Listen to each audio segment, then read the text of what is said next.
ओम नमः सिद्धेभ्यः ओम नमः सिद्धेभ्यः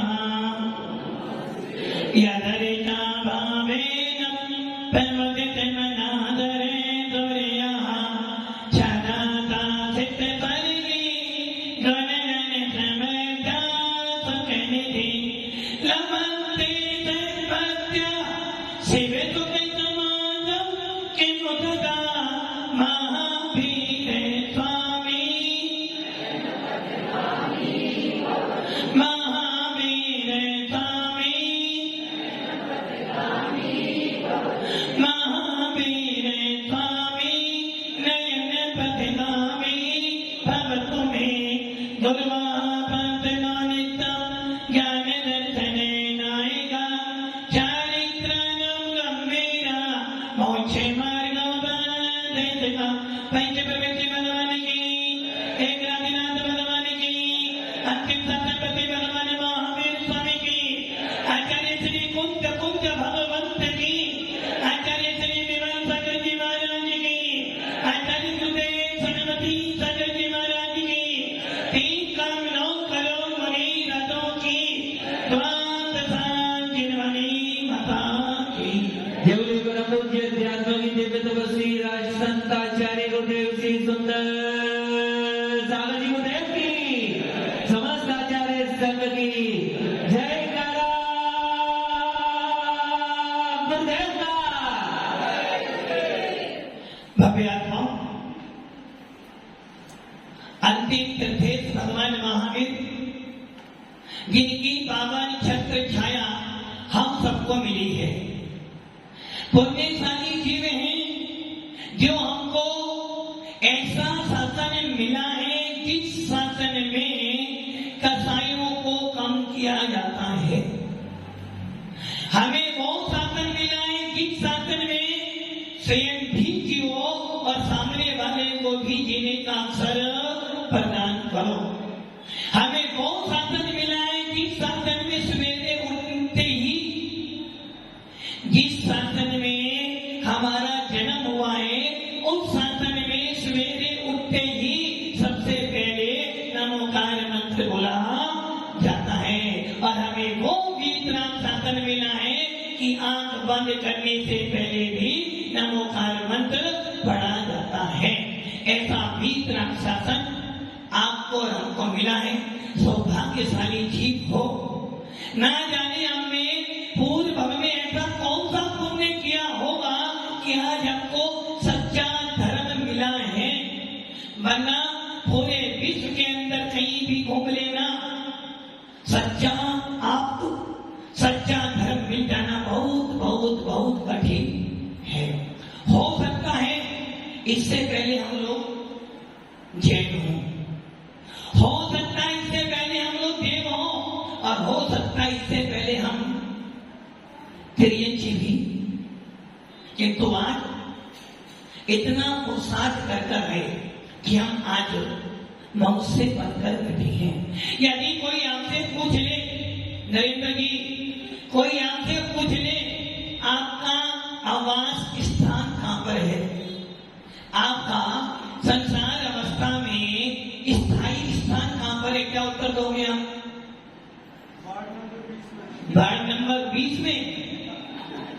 मुझे लगता है आपके उत्तर से मैं ही नहीं जितने ये मंच पर बैठे कोई भी संतुष्ट नहीं है। हाँ सुनील जी, आपका संसार अवस्था में स्थायी मकान कहां पर है? मतलब कि वो पहले सुनते थे ना, देखते भी हैं। एक भेड़ चलाने वाला बकरी चला रहा था, उसमें से एक बकरी कहां चली गई?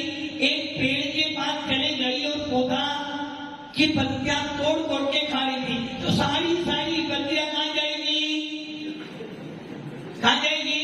वैसे ही सुनील जी ने सोचा, जब चेयरमैन जी ने उत्तर दे दिया तो मुझे भी यही उत्तर देना पड़ेगा। ये ध्यान रखने ना, हम अपनी बुद्धि से उत्तर दें, दूसरों की नकल कर करके कोई पास होने वाला। अभी कोई आपसे पूछ ले अश्विनी जी, आपका स्थायी मकान कहाँ है संसार में? वही उत्तर दोगे आप भी। और कीर्ति के महाराज, मुझसे तो आपने पूछा ही नहीं, मेरा मकान तो बात एक दीवार छोड़कर ही है। भव्य आत्माओं, हमारा संसार अवस्था में यदि कोई स्थायी मकान है तो वो है निगोध। कौन सा है? निगोध। अनादि काल से कहाँ पड़े हो? एक श्वास में अठ दस बार जन्म्यो मरियो भयो दुस बार नित्य भूमि जल पावन भयो पवन पति के वनस्पति भयो। अनादि काल से संसार अवस्था में हमारा स्थान कौन सा है? निगोध।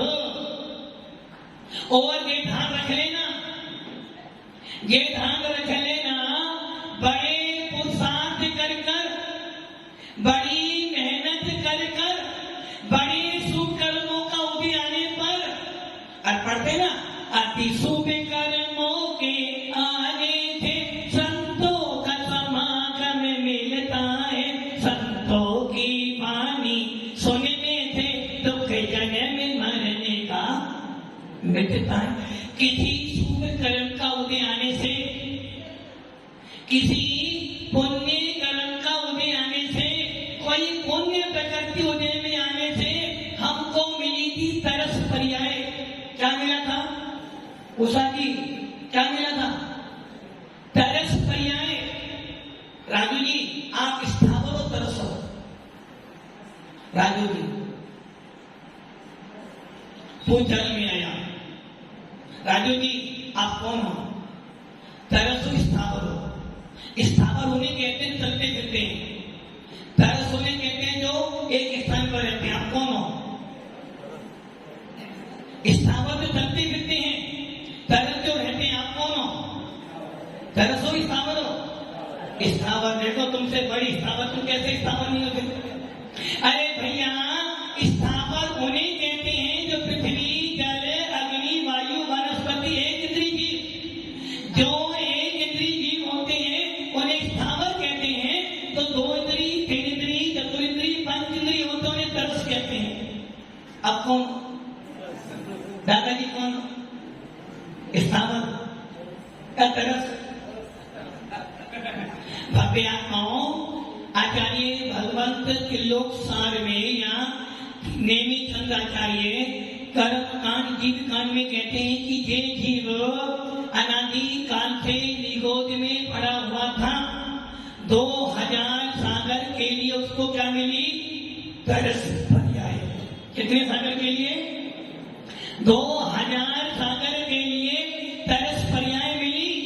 और यदि 2000 सागर की तरस पर्याय मतलब दो इंद्री, कभी दो इंद्री बने, कभी तीन इंद्री बने, कभी चतुर्इंद्री बने, कभी पंच इंद्री बने, कभी पशु बने तो कभी देव बने, कभी नारकी बने तो कभी मनुष्य बने, और कभी कभी क्या, कभी कभी मान गुरु का कहना, नरेंद्र जी, मान गुरु का कहना नहीं तो पछताएगा, माटी का पुतला माटी में मिला।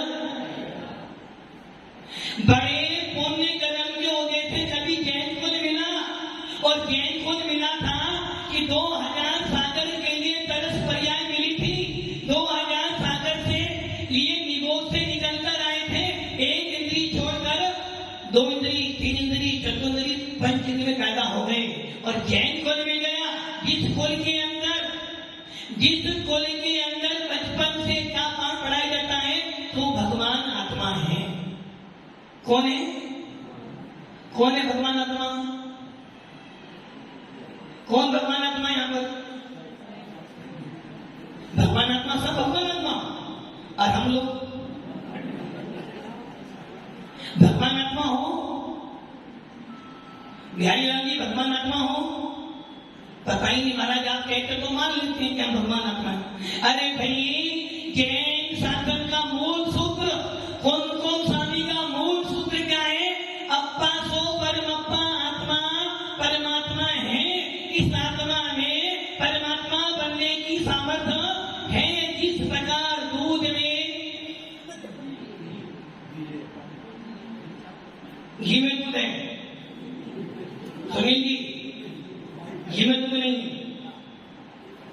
पक्का सोच लो। घी में दूध था तो कभी नहीं था ना। आप भगवान आत्मा हो या होंगे या हो? भगवान आत्मा हो, भगवान आत्मा हो। गलत हो जाए, दूध में घी है,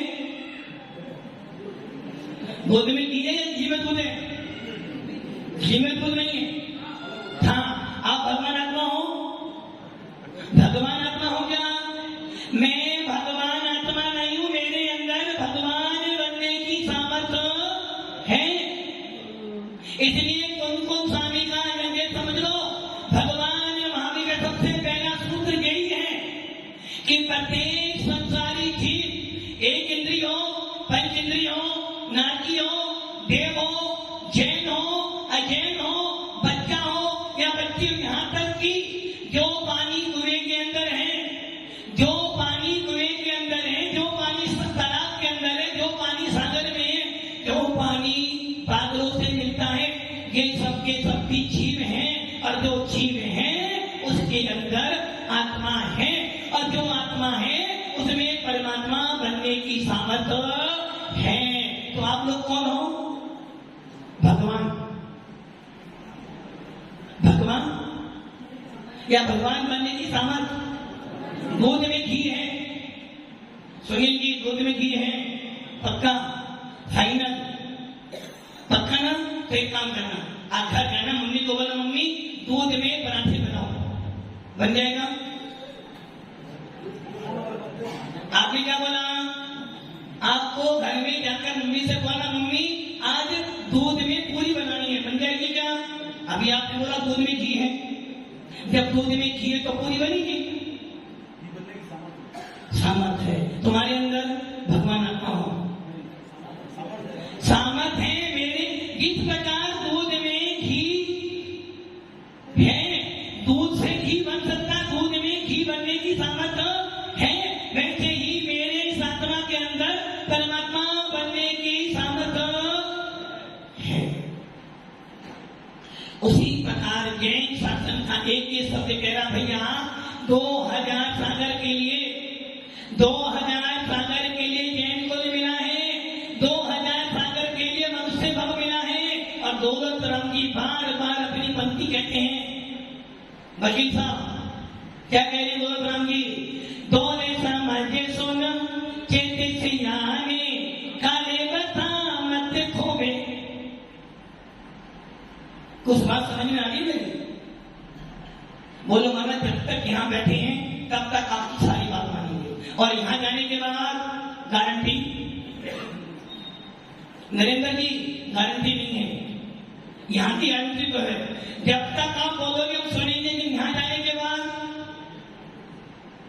यहाँ जाने के बाद एक भी बात पर अमल करने वाले पंडित दौलत राम जी कह रहे हैं, दौले समझे सुन चेते सियाने, काले बता मत खोवे, ये नरे भावे फिर मिलने कठिन है, जो सम्मित्र नहीं। यदि जीवन में सम्यक दर्शन की प्राप्ति नहीं हुई, यदि जीवन में सच्चे भगवान के प्रति समर्पण नहीं हुआ, यदि जीवन में अपने आप को नहीं जाना, तो तेरा अगला भव खतरे में पड़ जाएगा। जिस प्रकार जब बाहर जाते हो, जब बाहर जाते हो, घर वालों को चिंता होती है कि वो कब आएंगे। राजू जी, वो कब आएंगे? चिंता किसको हुई? घर वालों को सोच लो, मैं क्या कह रहा हूं, वो कब आएंगे? राजू मेरे को समझ आ रही है, घर वालों में तो बहुत सारे लोग हैं। एक व्यक्ति ये सोच रहा वो कब आएंगे, वो कौन होगी? घर वाले। क्या घर वाली? घर वाले। बच्चा कह रहा पापा कब आएंगे, माँ सोच रही है मेरा बेटा कब आएगा, और मैडम सोच रही है वो कब। चिंता किसको हुई? आदमी बाहर जाता है तो चिंता होती है कि वो कब आएगा। वैसे ही आचार्य कुन स्वामी भगवान महावीर की चेतना कह रही है, जब तक तेरे को समय दर्शन नहीं होगा तेरा जीवन खतरे में है। मिल जाएगा। जैन शास्त्र का मूल सूत्र यही है, अप्पा सो परमप्पा। आत्मा में परमात्मा बनने की सामर्थ्य है, आत्मा में भगवान बनने की सामर्थ्य है। आप सबके अंदर भगवान बनने की सामर्थ्य है, सबके अंदर है। कैलाश जी है, सबके अंदर है ना? तो कब बन रहे भगवान? कब बन रहे? देखो, भगवान आत्मा में भगवान बनने की सामर्थ्य है ना। दूध में घी था, तो दूध में से घी बनाने के लिए क्या करोगे? उसकी पूरी विधि करोगे। वैसे ही कौन कौन स्वामी कह रहे हैं, प्रत्येक आत्मा में भगवान बनने की सामर्थ्य है। क्या करना पड़ेगा? क्या करना पड़ेगा? क्या करना पड़ेगा? कब करोगे? कब? आज करे तो काल कर, काल करे तो परसों, और जल्दी जल्दी क्यों करता भी तो रहना है। भव्य आत्माओं 2000 सागर के लिए मिली है तरस पर्याय, और 2000 सागर में मनुष्य भाव मिला है। यदि ये मनुष्य भाव निकल गया, कौन सा? अभी जो मिला है फिर न मिलेगा, कभी नहीं, कभी नहीं, कभी नहीं। ये मनुष्य भाव अभी अंतिम भाव हुआ, और आपके 2000 सागर का काल पूरा होने जा रहा है, और आपने यदि इसमें कल्याण नहीं किया, मुनि नहीं बने, महाव्रत धारण नहीं किए, देशभक्ति नहीं बने, सम्य दर्शन प्राप्त नहीं किया, तो वापिस कहाँ जाओगे? गो टू पवेलियन, वापिस निगोद में अनंत काल बिताना। इसलिए भगवान महावीर का मूल सूत्र है, आत्मा को परमात्मा बनाने के लिए पुरुषार्थ करो। आत्मा में भगवान बनने की सामर्थ्य बैठी है। आचार्य उमा स्वामी भगवान, जिन्होंने तत्वांश सूत्र लिखा, और उस तत्वांश सूत्र का मंगलाचरण क्या है? मोक्षे मार्ग से नेतारम भेतारम करम भगवता ज्ञातारम विसतत्वानां वंदे तद्गुण लब्धे, वंदे तद्गुण लब्धे, वंदे तद्गुण। अब मेरा छोटा सा सवाल है भैया तुमसे, आप मंदिर जाते हैं, जाते हैं? किससे जाते हो मंदिर?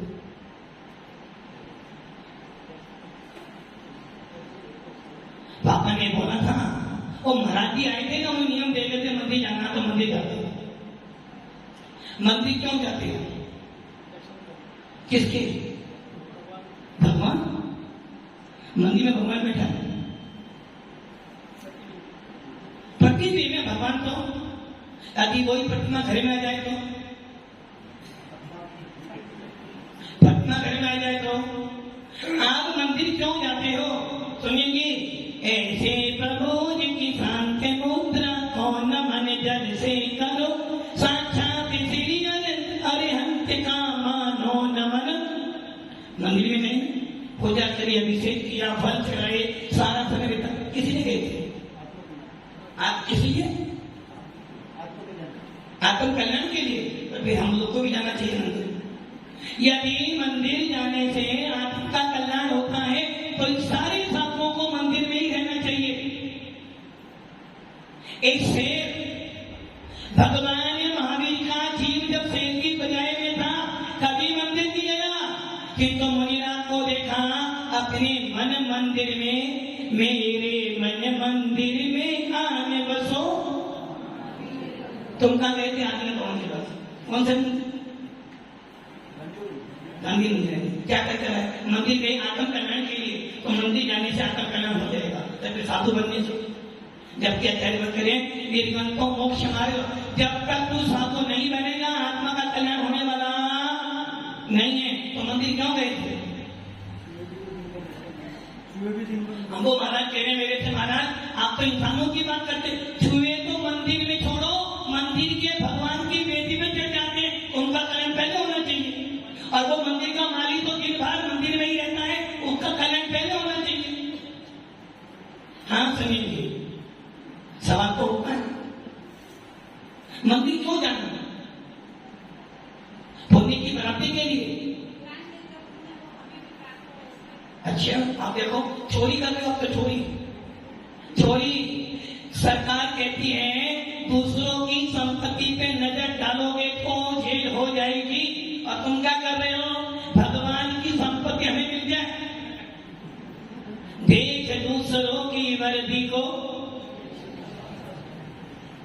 ईर्षा बुद्धि होगी, ईर्षा बुद्धि। क्या मांगे रहे भगवान से? भगवान आपके गुण मुझे मिल जाए। कौन से भगवान से मांगेगा? कोई भगवान तुम्हें गुण देगा क्या? मान लो तुम्हारे घर में खाना पीना नहीं है और दूसरों के घर में खाना बनाए, तुम्हारा पेट भरेगा क्या? मांग के लाओगे क्या? किससे मांग के लाओगे? किससे? भगवान से मांग के लाओगे क्या?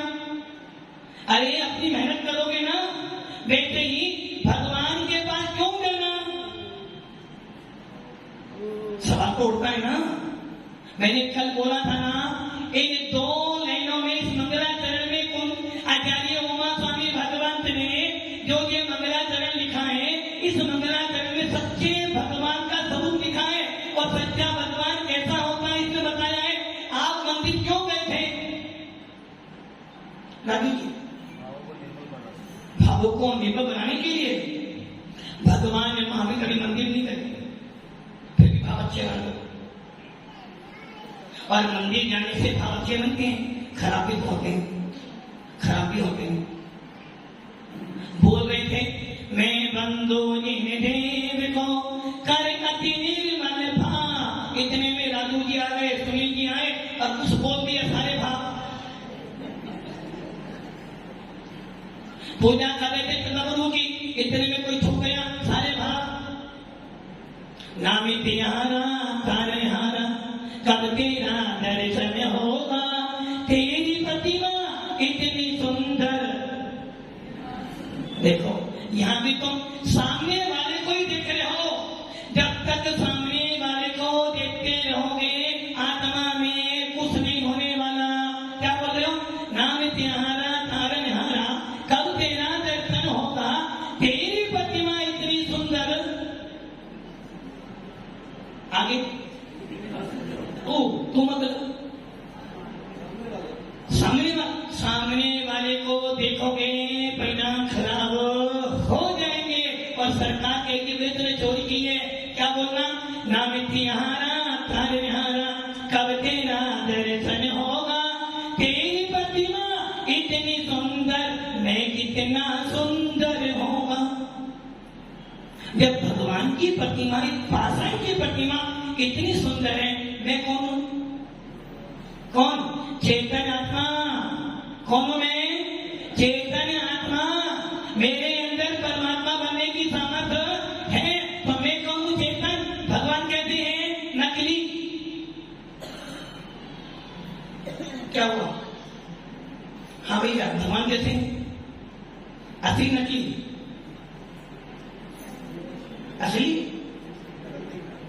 असली है। तो भगवान से बात कर करो, बोलो भगवान 1 किलो सोना चाहिए हमें आज। नकली असली है? नकली असली?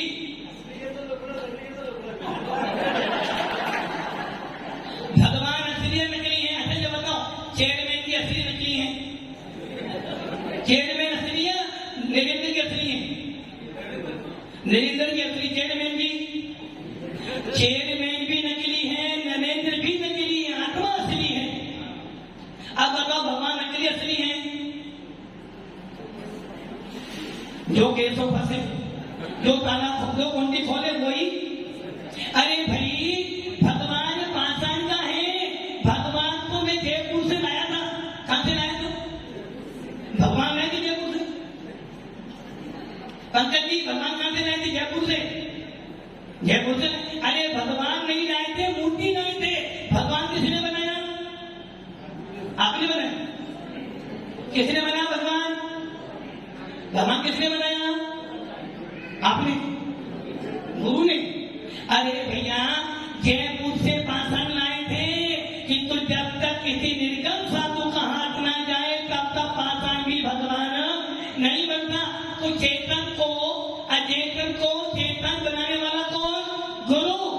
तो मंदिर का भगवान कैसा है? नकली। तो असली भगवान का है। फिर दृष्टि बाहर जा रही है, सामने नजर डालोगे, कसाई बढ़ेगी, क्रोध बढ़ेगा, लोभ बढ़ेगा, और जैसे जैसे लोभ बढ़ेगा संसार में घूमोगे। अरे भाई, वो नकली भगवान है, असली भगवान कहाँ बैठा है? अपने अंदर। कौन है असली भगवान? अपनी आत्मा। नकली भगवान कहाँ है? मंदिर में। और असली भगवान कहाँ बैठे? देखें वो कब दिखते हैं? सुख में दुख के कब साथी, सुख में न कोई। सही है ना? दुख के साथी तो जब दुख आता है ना तब तक भगवान के पास है। अभी तो अपनी आत्मा नहीं दिख रही, और जब कष्ट आता रहे भगवान उठा ले। मंदिर का भगवान नकली है, अंदर परमात्मा में जो आत्मा में भगवान है वो असली है। फिर मंदिर क्यों जाना? जब नकली है तो कौन नकली का असली काम करेंगे? अरे भाई, यदि तुम्हें हीरो बनना है तो सबसे पहले पोस्टर किसका होना है? घर में पोस्टर पहले हीरो को लगाओगे कि मुझे ऐसा बनना है। वैसे ही परमात्मा जो मंदिर में विराजमान किया है, मुझे ऐसा बनना है, इसीलिए परमात्मा के पास जाऊंगा, बार बार जाऊंगा। क्या बोलते हो? दर्शनम देव देवस्य, दर्शनम पापनाशनम, दर्शनम स्वर्ग सोपानम, दर्शनम मोक्ष। इसका अर्थ क्या होगा? इसका अर्थ क्या होगा? हाँ, कीर्ति जी, इसका अर्थ क्या होगा? तो महाराज हम तो तुम ना पूछो, पूछो सोना का भाव है, ये पूछो सबको। नरेंद्र जी, इसका अर्थ क्या हुआ?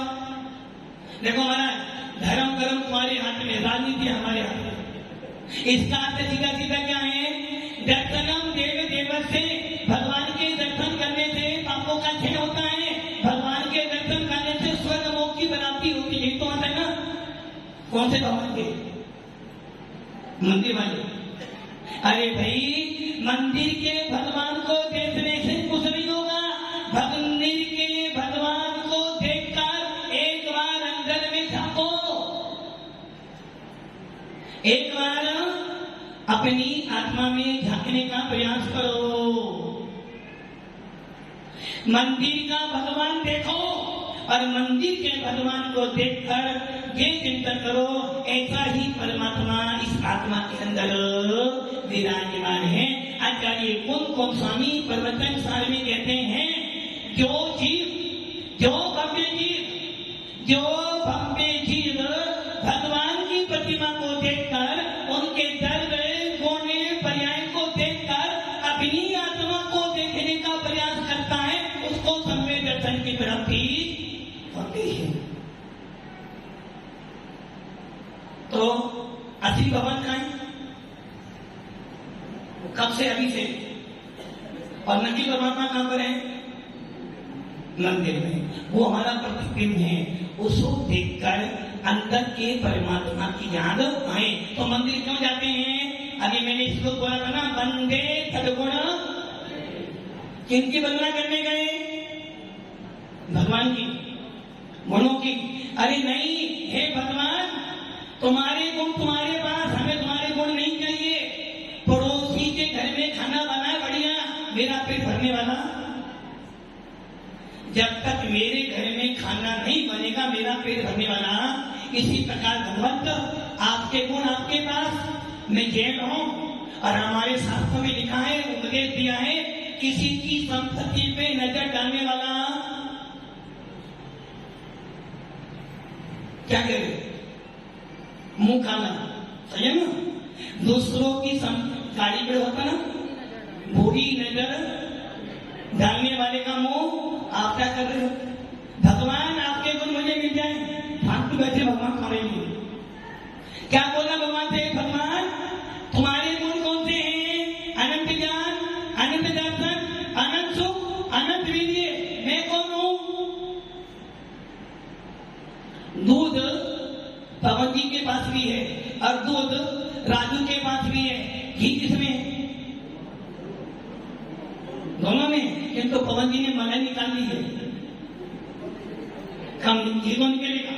वैसे ही भगवान गुण तुम्हारे पास में भी, जब तुम भी परमात्मा मैं भी परमात्मा, तो आपने परमात्मा बन गए हो, मुझे परमात्मा बनना है, आप भी आत्मा मैं भी आत्मा, तो गुण तो मेरे पास ही। इसलिए भगवान आपके गुण आपके पास, मेरे गुण मेरे पास। आपकी प्रतिमा को देखकर, आपके गुणों को देखकर मेरे अंदर गुण प्रकट हो जाए, मुझे अपने गुणों की याद आ जाए, इसका नाम है वंदे तद्गुण। हे भगवान, आपकी वंदना करने नहीं आया, वंदना तो अपनी करने आया किंतु एक कहावत है ना, नकल करने के लिए भी क्या काफी लाओगे अकल, दिमाग में है नहीं बड़े। नकल करने के लिए भी अकल चाहिए। भगवान आप नकली हो, किंतु नकली प्रतिमा जब इतनी सुंदर लगती है, और यदि मैं अपनी आत्मा को देखूंगा तो आप जैसे, आपसे भी ज्यादा सुंदर तो मेरी आत्मा है। इसलिए आचार्य भगवान कहते हैं, मंदिर जाना, साधु संतों के पास जाने का मतलब है अपने आप के अंदर उतरना, अपने आप के अंदर झांकने का प्रयास करना। मूल बात पर आते हैं।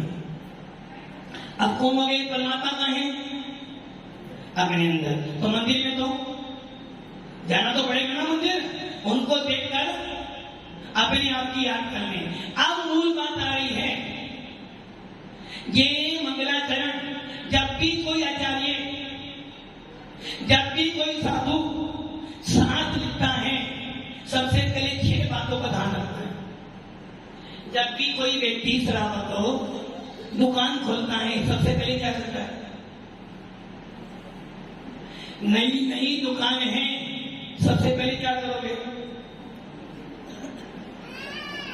क्या करोगे? ओपनिंग करोगे पहले? क्या करोगे उसमें? सबसे पहले वास्तु करोगे कि वास्तु बढ़िया हो जाए तो तुरंत ऊपर चलेगी। नई दुकान बनाई, सबसे पहले तो भैया वास्तु विधान कर लो, शांति विधान कर लो। कोई मर जाए तो शांति विधान, कोई आ जाए तो शांति विधान, कहीं जाना हो तो शांति विधान। सही है ना? नई नई दुकान खोली, सबसे पहले क्या करोगे? वास्तु विधान, उसके बाद शांति विधान, और उसके बाद कोई साधु संत मिल जाए, महाराज जी एक बार नई दुकान पे चलो ना, और साधु ने पैर रख दिया तो बस अब तो मंगल हो गया ना। वैसे ही आचार्य भगवान कहते हैं, किसी भी शास्त्र को लिखने के लिए, किसी भी जीवानी को लिखने के लिए सबसे पहले 6 बातों का विशेष ध्यान रखा जाता है। नंबर 1 मंगल। नंबर 1 आप कौन सा दिन? मंगल। पहला मंगल, दूसरा नियमित। धन कमाते हो ना, किसके लिए कमा रहे धन? किसके लिए? परिवार। अपने लिए परिवार। किसके लिए खाते? खाते किसके लिए हो? अपने लिए नहीं, झूठ बोलते हो। कमाते किसके लिए हो? परिवार के लिए। खाते किसके लिए हो? परिवार के लिए। पहनते किसके लिए हो? परिवार के लिए। और सोचते हो परिवार के। आता कोई ना कोई निमित्त है यदि तुम कमा रहे हो तो। व्यक्ति सबसे पहला मंगल, नंबर 2 निमित्त, नंबर 3 पहला मंगल, दूसरा निमित्त, नंबर 3 थोड़ा सोचो, हेतु। धन तो कमाना ताकि परिवार की व्यवस्था, किंतु आचार्य का प्रयोजन ये नहीं है। पहला मंगल, दूसरा नियमित, तीसरा हेतु। मैंने प्रयोजन का प्रयोजन क्या है? खाना तो भोग का, इसका प्रयोजन क्या है? राजू जी कल खाना खाया था, शाम को खाया था, अभी खाओगे, रात में खाओगे, रात में खाओगे, रात में खाओगे, पानी पियोगे, रात में दूध पियोगे, तभी खाई तो क्यों खा रहे हो? प्रयोजन क्या खाने का? ताकि शरीर लगे खाते पीते घर का हो। तो पहला मंगल, दूसरा नियमित, तीसरा हेतु, नंबर 4 कर्ता। मालिक कौन है? नंबर 5 बोली वाले का नाम क्या भैया? सुनकर ना, बोली वाला भाई नाम क्या देना? तो नाम। और नंबर 6 परिमाण। कितने हो गए? भूषा जी देख लीजिए। अब वो भूषा कहते महाराज आपने बोला मुझे याद हो गया, एक पाठी है। देने की 2 पाठी है, जो चीजें बोलेंगी जिन्हें जी को याद हो जाए, और कौमी को तीसरी मानों से याद हो जाए। कितनी चीज हो गई? 6। एक था लिखना, जब दुकान नहीं बनाते हो सबसे पहले मंगल करते हो। नंबर 2 पहले दुकान मंगल कर लिया तो नंबर 2 निमित्त दुकान क्यों खोली, किसके लिए खोली दुकान? परिवार के लिए। नंबर 3 प्रयोजन क्या है? धन कमाना। नंबर 4 इसका मालिक कौन है भाई? पवन के मालिक कौन है? दुकान का मालिक कौन है? हाँ ये सुनी नहीं बैठा नहीं महाराज तो नहीं मालिक हो। नाम हो गया मालिक नाम, नाम नहीं करता। नाम मतलब दुकान का नाम रखना है, धनराज ये हो गया नाम। और उसके बाद दुकान कितनी बड़ी करनी है, ये परिमाण। उसी प्रकार एक आचार्य जब साथ लिखता है, ये तो मैंने आपको दुकान पे बताया है, मकान बनाते हो, ये कमरा पापा का, ये कमरा बच्चों का, ये कमरा मेरा, और ये होल भाग वालों के। नाम क्या रखना है? अच्छा नाम। महाराज जी मकान का अच्छा नाम बता। मालिक वाले बाबा मकान मैंने बना, मकान तो मेरे नाम करना। और पापा कह रहे बेटा 2 बेटी है, 3 मंजिल है, 1 मंजिल कौन सी ऊपर वाली? नीचे वाली मेरी, दूसरे नंबर पे 1 नंबर की, और नंबर 3 पे 2 बेटे की। मकान बनाओ, दुकान बनाओ, हर चीज में 6 चीज लगती है।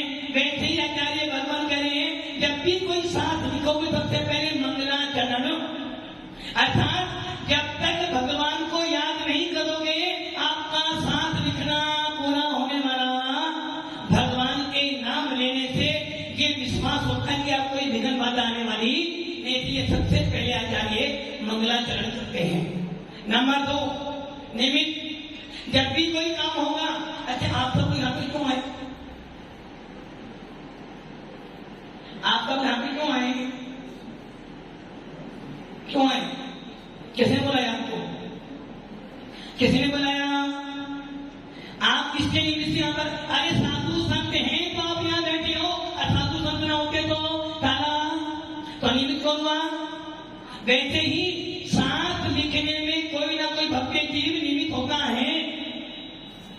नंबर 3 प्रयोजन। हमारा आपका प्रयोजन क्या है? आत्मा का कल्याण करना, सिर्फ खाते भी। प्रयोजन मतलब मैं जो साथ लिख रहा हूं, मैं जो साथ लिख रहा हूं, इस शास्त्र का प्रयोजन है आत्मा से परमात्मा बनो, हिंसा से अहिंसक बनो, त्याग के मार्ग पे बढ़ो, और भगवान महावीर जैसी मुद्रा धारण करो। ये हमारा प्रयोजन। 3 चीज हो गई। नंबर 4 का था कर्ता। कर्ता मतलब कर्ता कौन? नैना जी घर का मालिक कौन है? नैना जी कौन? स्वामीनाथ नहीं, ये समझना नहीं। पुद्गल के मकान का कर्ता को मालिक कौन है? आपके स्वामी। स्वामी आपके स्वामी है, आपके स्वामी। हाँ उषा जी मकान का मालिक कौन है? महल का मालिक कौन है? आपको देने की वही है। आपके मालिक कौन है? वो भी देने की। अरे तो कर्ता मतलब उस शास्त्र का लेखक कौन है, तो वो हो गया कर्ता। 5 हो गए। नंबर 6 नाम हो गया ना, नाम। कर्ता हो गया नाम। 5वां नंबर नाम। इस दुकान का नाम क्या रखना? तो वैसे ही आचार्य भगवान शास्त्र का नाम क्या रखें? कैसे? भगवत गीता। तो गीता का नाम रखा क्योंकि इसमें भगवान ने अर्जुन को उपदेश दिया। कुरान, कुरान, कुरान मतलब भगवान की। तो नाम रखना रामायण। रामायण से मालूम पड़ना है नाम से, इसमें परिवार को बांधने की बात है। महाभारत, बहुत महाभारत बोले हमें नहीं जाना, तो नाम से ही मालूम पड़ता है। वैसे ही कोई भी आचार्य जब सांस लेता है सबसे पहले शास्त्र का नाम क्या होगा? बच्चा पैदा बाद में होता है, बच्चा पैदा बाद में होता है, नाम की चिंता पहले हो जाती है। वैसे ही कोई भी आचार्य जब सांस लेता तो उसका नाम क्या होगा? पांचों में छठा कौन सा था? परिमाण। बेटा खाना खाते, खाना खा, अच्छा कितना खाना खाते? सवेरे, शाम को 4, सवेरे 2। अच्छा ऐसा क्यों? ऐसा क्यों? और पहले शादी से पहले सवेरे, शाम को। तो यह ढांकना परिमाण बदलाओ, कितना विस्तार करना है। मकान तो बनाना है, पापा का कमरा छोटा, मेरा कमरा बड़ा। पापा को क्या करना?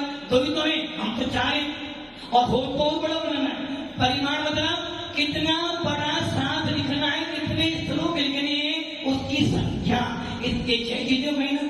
तो जब भी कोई आचार्य भगवान साथ लेते हैं तो 6 प्रकार की बातों का ध्यान रखते हैं। जब भी कोई वकील केस लड़ेगा ना, इन 6 बातों का बड़ा ध्यान रखना। जज के सामने कितना बोलना, सीमित बोलना, ज्यादा नहीं बोलना, और जो हमारा क्लाइंट है ना उसका नाम ऐसा नाम लेना ताकि लगे कि हाँ कोई आया है। इसी प्रकार हर काम में 6 बातों का ध्यान रखा जाता है। जो आचार्य 6 बातों को ध्यान में रख के साथ लेते हैं उनका साथ सर्वोपरि माना जाता है। और कोई भी संप्रदाय हो, ये 6 चीजें तो प्रत्येक संप्रदाय में मानी जाती ही है। तो हम भी आता हूँ, ओमा स्वामी ने भी इन 6 बातों पे ध्यान लेकर तत्वासुख लिखा था। हम सब भी इस मोक्ष मार्ग पे बढ़ने के लिए इन 6 बातों का ध्यान रखें और अपना मोक्ष मार्ग प्रशस्त करें। ओम नमः